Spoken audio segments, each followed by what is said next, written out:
नमस्कार, खबर उत्तराखंड में आपका स्वागत है। मैं हूं आपके साथ भावना त्रिपाठी। रुक करेंगे प्रदेश की तमाम बड़ी खबरों की ओर। नदी नालों के किनारे हुए निर्माण पर कार्रवाई के मामले में सियासत तेज हो गई है। बता दें कि कांग्रेस ने बीजेपी पर आरोप लगाते हुए कहा कि राज्य सरकार सिर्फ लोकसभा चुनाव संपन्न होने का इंतजार कर रही थी। चुनाव होते ही बीजेपी का जन विरोधी चेहरा जनता के सामने आ गया।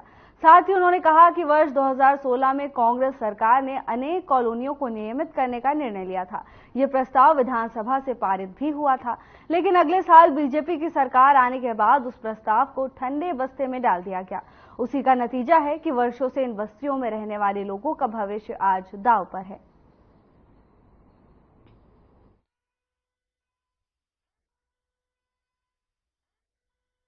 देखिए, मलिन बस्तियों के नियमितीकरण को लेकर के भारतीय जनता पार्टी हमेशा दोहरी नीति पे चलती रही है। एक तरफ तो आप जो है अध्यादेश का सहारा लेकर के जो है मलिन बस्तियों को बचाने का काम करते हैं, दूसरी ओर जैसे ही निकायों के चुनाव आप नजदीक देख रहे हैं या अन्य कोई भी चुनाव नजदीक देते हैं, तुरंत आप बस्तियों को जो है खाली करने के लिए जो है नोटिस देने लगते हैं। अब फिर से यही जो है तानाशाहीपूर्ण कार्रवाई चल रही है। आखिर जो है वो लोग वहां पर अगर बसे हैं 2016 के बाद बताया जा रहा, तो आप ही की सरकार है, माई बाप राज्य में, किसके जो है कहने पर वो लोग वहां पर बसे?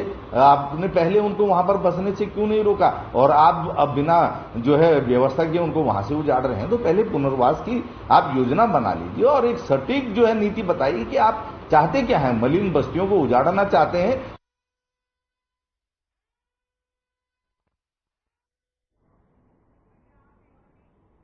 गढ़वाल आयुक्त विनय शंकर पांडे ने ऋषिकेश पंजीकरण कार्यालय का निरीक्षण किया।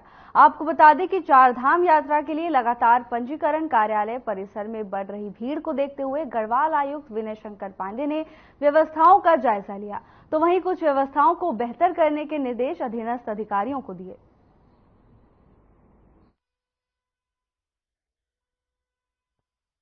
उत्तराखंड में चारधाम यात्रा की शुरुआत हो गई है, जिसको लेकर लगातार उच्च अधिकारी निरीक्षण कर रहे हैं। श्रद्धालुओं की बढ़ती संख्या को लेकर लगातार व्यवस्थाओं का जायजा लिया जा रहा है। इसी क्रम में अधीनस्थ अधिकारियों को निर्देश दिए गए हैं कि सभी श्रद्धालुओं के लिए सुरक्षा, स्वास्थ्य के बेहतर इंतजाम किए जाए। तो वहीं गढ़वाल आयुक्त ने पंजीकरण कार्यालय का निरीक्षण किया। चारधाम यात्रा को लेकर प्रशासन पूरी तरह अलर्ट मोड पर है। लगातार सभी व्यवस्थाओं का जायजा लिया जा रहा है। इसी के साथ अधीनस्थ अधिकारियों को व्यवस्था दुरुस्त करने के निर्देश भी दिए गए हैं। श्रद्धालुओं की सुविधा के लिए प्रशासन अलर्ट मोड पर नजर आ रहा है। गढ़वाल आयुक्त ने पंजीकरण कार्यालय का निरीक्षण किया। इस दौरान उन्होंने अधीनस्थ अधिकारियों को कुछ व्यवस्थाओं को और बेहतर करने के निर्देश दिए हैं।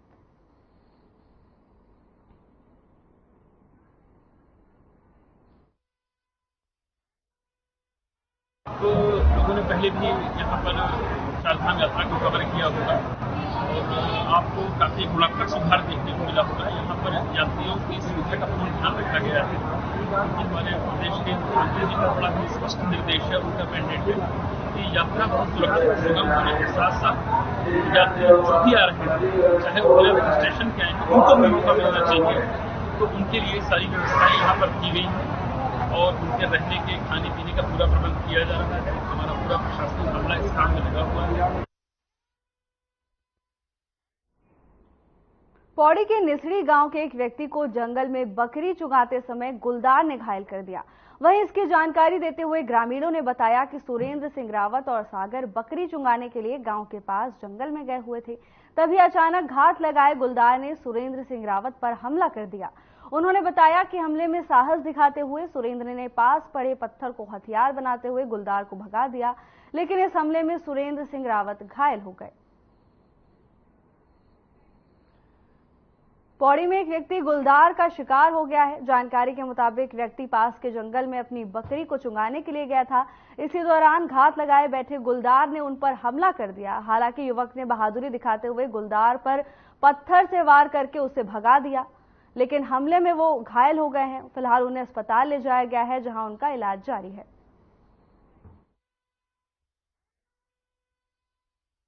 इसके गांव में जो है श्री सुरेंद्र सिंह जो है अपनी मवेशी चुरा रहा था और मवेशी के जो है गुलदार के द्वारा हमला किया गया, तो उसको छुड़ाने के चक्कर में उसके हाथ पे भी थोड़ा बहुत खरोंच आई है और सूचना मिलते ही जो है इनको जो है वहाँ पे मौके पे जो है गतिविधि पे नजर रखने हेतु मतलब टीम भेजी गई है और टीम के द्वारा बताया गया कि इनको 108 के द्वारा जो है हॉस्पिटल में लाया गया। तो हॉस्पिटल में हमने दूसरी टीम भेजी और हॉस्पिटल में इनके इलाज के बाद इनको डिस्चार्ज कर दिया गया और डिस्चार्ज करने के बाद भी जो है अभी दूसरी टीम वहाँ पे जो है इनके घर पे मुलाकात कर रही है और जो है पूरे गुलदार पे जो है निगरानी रखी जा रही है कि जो भी आगे की गतिविधि होगी उसके लिए जो है अग्रिम कार्रवाई की जाएगी।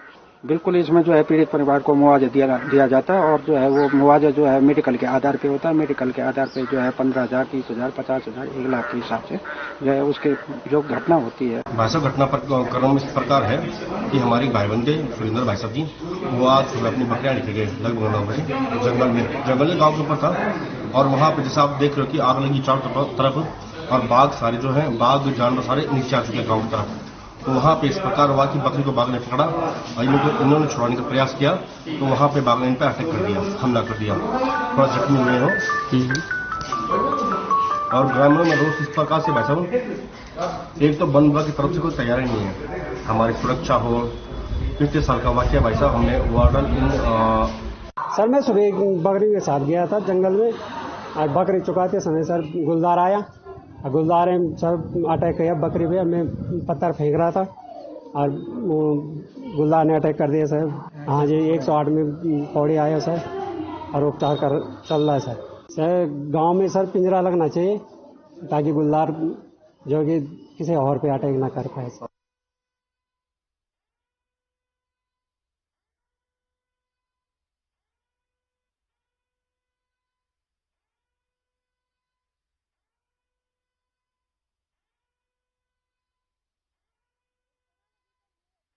हटाने के लिए नगर निगम देहरादून की कार्रवाई लगातार जारी है, जिसे लेकर पूर्व कैबिनेट मंत्री और इंटक के प्रदेश अध्यक्ष हीरा सिंह बिष्ट के नेतृत्व में देहरादून में 1 दिवसीय धरने का आयोजन किया गया।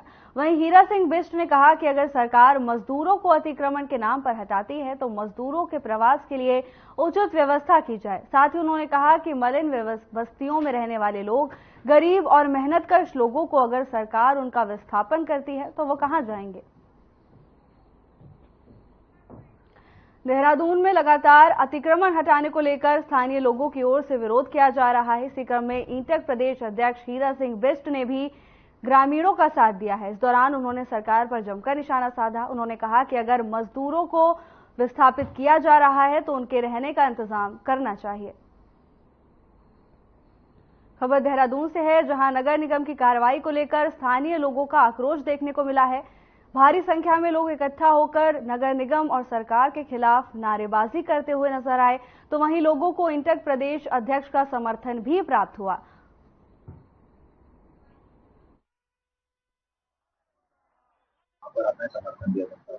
आज सारे उत्तराखंड टेस्ट जोन ने इंटीग्रेटेड सिटी जितने थी इन्होंने सबने धरना दिया। जो 20 बस्तियों को उजाड़ने का सरकार ने निर्णय किया, घोषणा की कि उनको हम उजाड़ेंगे।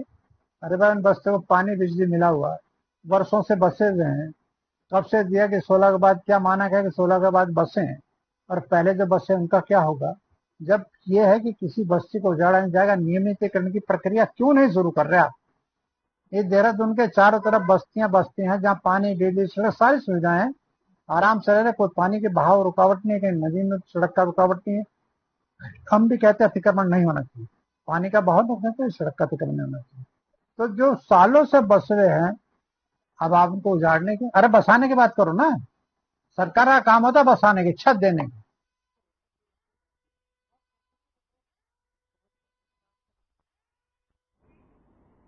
यमुनोत्री के निर्दलीय विधायक संजय ढोभाल ने अवैध तरीके से जिला पंचायत पर वसूली का आरोप लगाया है।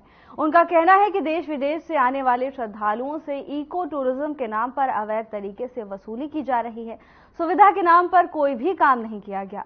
जिला पंचायत अवैध तरीके से वसूली कर रहा है, जिसको लेकर सियासत भी गर्मा गई है।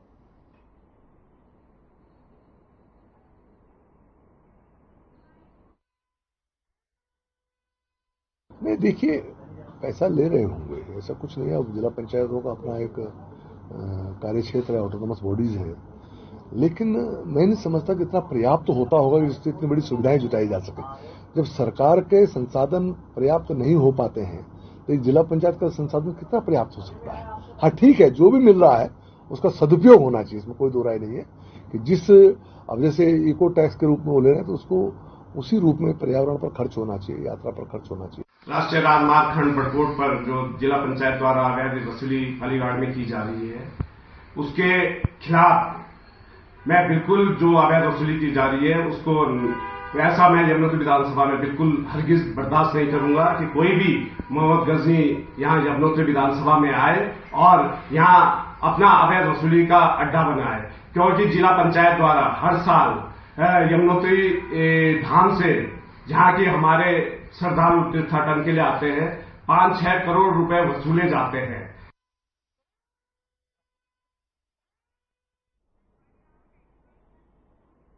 आयुष्मान योजना के अंतर्गत लंबे समय से भुगतान के लिए तरस रहे अस्पताल मालिकों के लिए अच्छी खबर है। बता दें कि अटल आयुष्मान के तहत भारत सरकार के TMS पोर्टल में दिक्कत आ रही थी, उसे अब दूर कर लिया गया है और लंबित 3 महीने के बकाया भुगतान की प्रक्रिया शुरू कर दी गई है। इस बात की जानकारी राज्य स्वास्थ्य प्राधिकरण के निदेशक क्लेम मैनेजमेंट VS टोलिया ने दी है।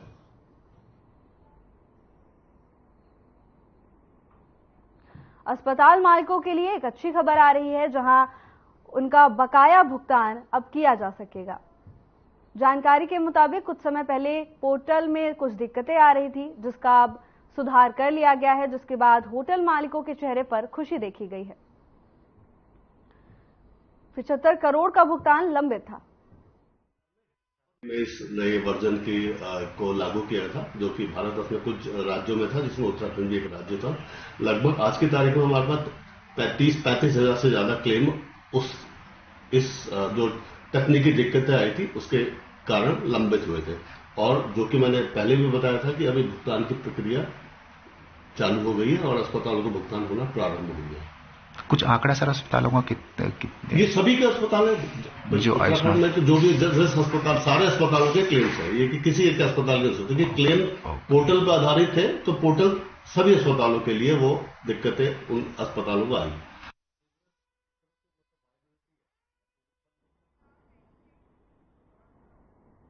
खबर देवप्रयाग से है, जहां स्थानीय जनप्रतिनिधियों में संयुक्त निरीक्षण की जिला प्रशासन से मांग की है।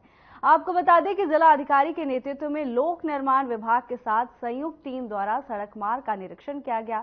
इस मौके पर स्थानीय लोगों ने सड़क की गुणवत्ता पर कई सवाल उठाए। कहा कि संबंधित ठेकेदार द्वारा सड़क मार्ग पर पेंटिंग का कार्य गुणवत्तापूर्वक ढंग से नहीं किया जा रहा है, जिसके कारण सरकारी धन का सीधा साधा दुरुपयोग इस सड़क पर नजर आ रहा है।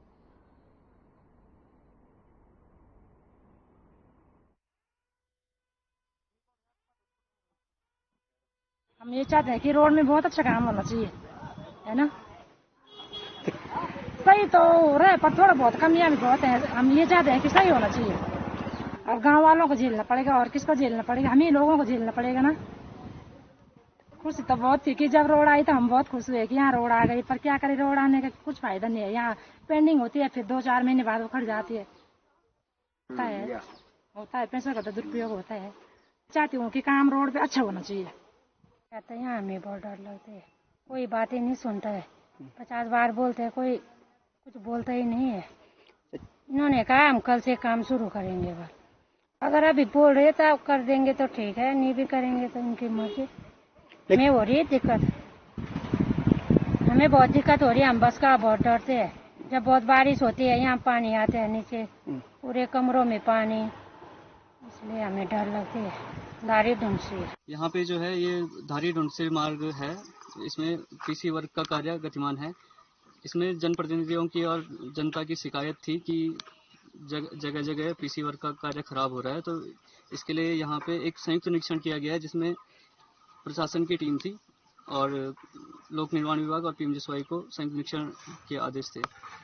तो इसमें दरअसल ये देखा गया है कि लगभग अधिकांश जगह पे जो नाली है, नाली नहीं बनाई गई, इस वजह से प्रॉब्लम आ रही है। और पीसी वर्क लगभग अधिकांशतः ठीक ही है, पीसी वर्क का कार्य अच्छा।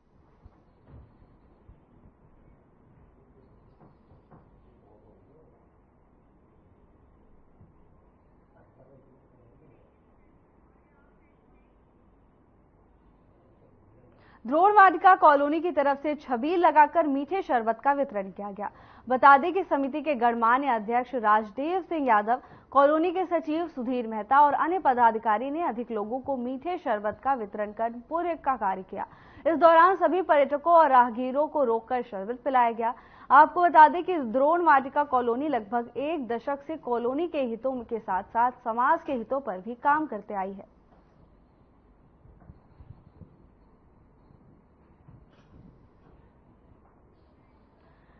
बढ़ती गर्मी के साथ लोगों की राहत के लिए एक अच्छा कदम उठाया गया, जहां राहगीरों को मीठा शरबत बांटा गया है।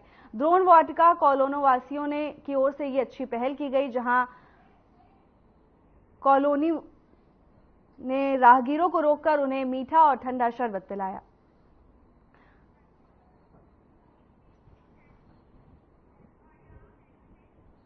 केदारनाथ धाम के कपाट खुलने के बाद श्रद्धालुओं का तांता लग रहा है। वहीं जहां एक तरफ 15 दिनों के लिए सभी धामों में वीआईपी दर्शन के लिए रोक लगाई गई है, तो वहीं दूसरी तरफ सूबे के मुख्यमंत्री पुष्कर सिंह धामी और फिल्म अभिनेत्री शिल्पा शेट्टी के केदारनाथ आने पर कांग्रेस पार्टी नाराज नजर आ रही है। इस बात को लेकर कांग्रेस के प्रदेश प्रवक्ता शीशपाल सिंह बिष्ट ने कहा कि केदारनाथ धाम के कपाट खुलते ही सरकार के दावे हवा हवाई हो गए और मुख्यमंत्री ने स्वयं केदारनाथ जाकर अपने ही आदेश की धज्जियां उड़ा दी। वहीं दूसरी ओर बीजेपी के प्रदेश प्रवक्ता सुनीता विद्यार्थी ने पलटवार करते हुए कहा कि विपक्ष केदारनाथ धाम में श्रद्धालुओं का जमावड़ा देखकर घबरा गया, जबकि मुख्यमंत्री का वहां पर मौजूद होना दिखाता है कि वो चारों धामों की व्यवस्थाओं को लेकर कितने चिंतित हैं।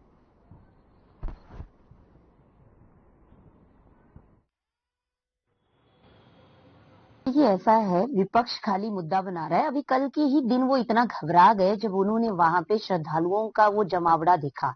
वो इसलिए विचलित हैं कि हम लोग जहाँ पे सुविधाओं के हमने वहां पे रोना था, वो हम रो नहीं पा रहे ढंग से, क्योंकि सारी सब सुविधाएं सरकार द्वारा चकाचौंध की गई हैं। रही बात वीआईपी का जो वो मुद्दा बना रहे हैं, देखिए माननीय मुख्यमंत्री जी इस प्रदेश के मुख्य सेवक के रूप में वहां पे मौजूद थे और उनका वहां पे मौजूद होना बताता है कि वो कितने वहां की सुविधाओं को लेकर, वहां की व्यवस्थाओं को लेकर कितने संवेदनशील हैं और चिंतित है।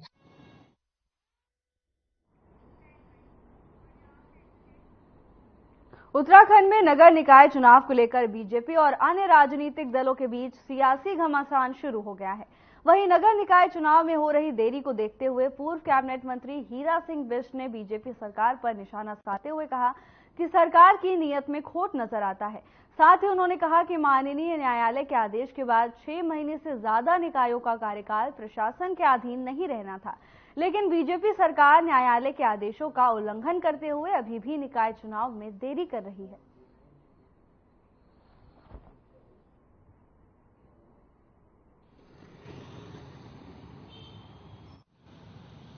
कांग्रेस भी अभी आवेदन पत्र आमंत्रित कर रही है वार्ड अध्यक्ष के लिए, मेयर के लिए, चेयरमैन के लिए, कितने प्रोसेस प्रक्रिया कांग्रेस ने शुरू कर दी, लेकिन ये अभी गंभीर मामला, अभी सरकार की नियत नीति का पता नहीं, चुनाव कराएगी या पीछे हटाएगी, क्या सरकार का मंशा है। सरकार ने क्लियर संकेत नहीं दिए, न अभी आरक्षण का हुआ। अभी पता लगा है कि जो आर्मी एरिया था गढ़ी कैंट का दाखरा का, वो भी नगर निगम देहरादून में सम्मिलित कर दिया गया।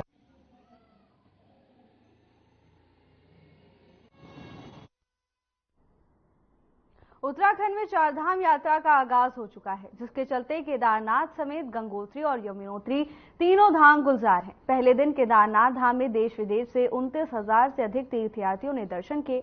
वहीं मुख्यमंत्री पुष्कर सिंह धामी के निर्देश के अनुसार केदारनाथ धाम हेलीपैड, केदारनाथ पैदल मार्ग और केदारनाथ हाईवे पर कोई दिक्कत ना हो, इसके लिए पुख्ता इंतजाम किए गए हैं।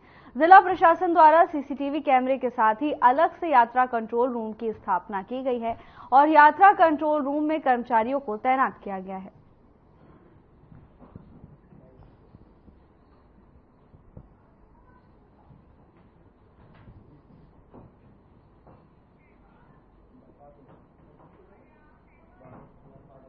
श्री यमुनोत्री धाम यात्रा के दर्शन करने आ रहे श्रद्धालुओं के लिए उत्तराखंड पुलिस ने एडवाइजरी जारी की है। पुलिस के अनुसार पर्याप्त मात्रा में श्रद्धालु यमुनोत्री धाम के दर्शन के लिए पहुंच चुके हैं। अब अधिक श्रद्धालुओं को भेजना जोखिम भरा हो सकता है, जिस कारण से लोगों ने अपील की कि अपनी यात्रा स्थगित कर दें।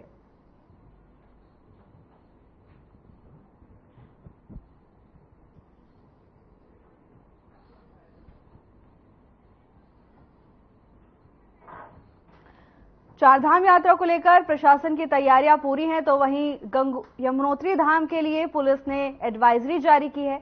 पुलिस का कहना है कि पर्याप्त मात्रा में श्रद्धालु धाम में पहुंच चुके हैं और संख्या में श्रद्धालुओं का पहुंचना जोखिम भरा हो सकता है।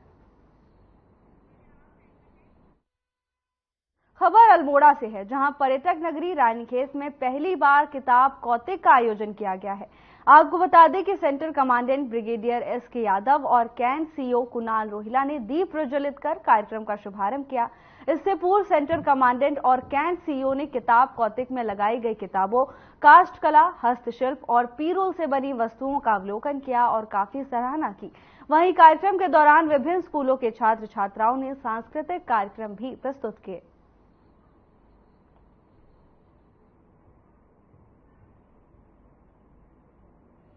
किताब कौतिक का कारवां रानीखेत तक पहुंच गया है।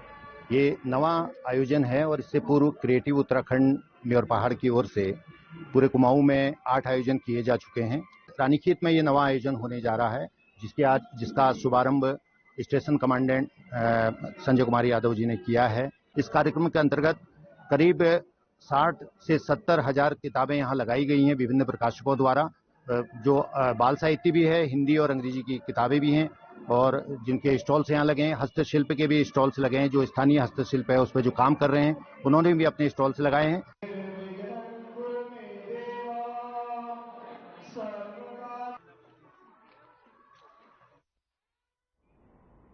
खटीमा कोतवाली क्षेत्र के अंतर्गत थाना झनकैया पुलिस ने थाना अध्यक्ष अनिल जोशी के नेतृत्व में उप निरीक्षक मनोज सिंह देव और पुलिस टीम के साथ थाना क्षेत्र के अंतर्गत विभिन्न जगहों पर मिशन ड्रग फ्री भूमि देव के तहत नशा मुक्ति अभियान चलाकर आम जनता को जागरूक किया।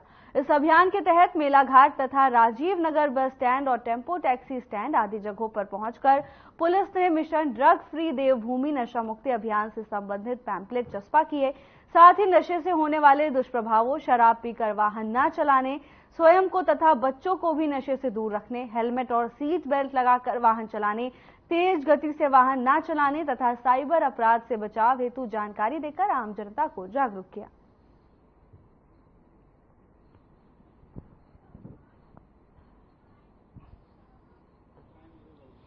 ये ड्रग फ्री देवभूमि जो मिशन है, इसके दृष्टिगत नशा मुक्ति अभियान चलाया गया 2 महीने की। इसमें लोगों को नशे के विरुद्ध जागरूकता के संबंध में अवगत कराया जा रहा है, नशे के दुष्प्रभावों के बारे में अवगत कराया जा रहा है। यह अभियान लगातार 2 महीने तक चलता है।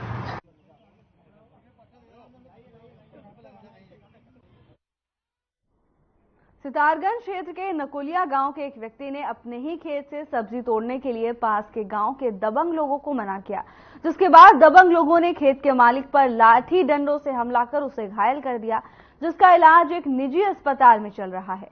वहीं खेत के मालिक ने सितारगंज कोतवाली में शिकायत पत्र सौंपकर दबंगों के खिलाफ कार्रवाई की मांग की है। फिलहाल पुलिस मामले की जांच कर रही है। हुआ कि आज हमारे खेतों में कुछ दबंगे आए और सब्जी तोड़ने लगे।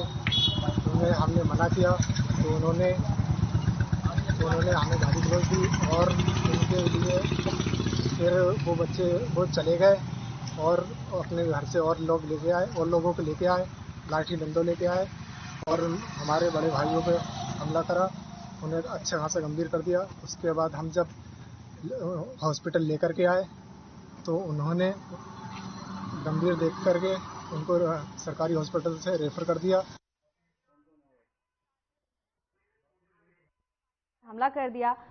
खेत के मालिक का कहना है कि उसने दबंगों को खेत से सब्जी तोड़ने के लिए मना किया था, जिसके बाद नाराज दबंगों ने उसके साथ मारपीट की।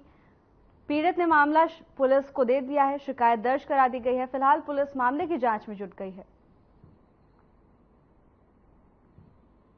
सितारगंज में दबंगों ने खेत के मालिक पर लाठी डंडे से मारकर उसे घायल कर दिया। घायल को अस्पताल में इलाज के लिए भर्ती कराया गया है। पीड़ित का कहना है कि उसने अपने ही खेत से दबंगों को सब्जी तोड़ने से मना कर दिया था। परिणाम स्वरूप नाराज दबंगों ने पीड़ित के साथ मारपीट की। पीड़ित ने पुलिस को शिकायत पत्र सौंप दिया है। फिलहाल पुलिस मामले की जांच में जुट गई है।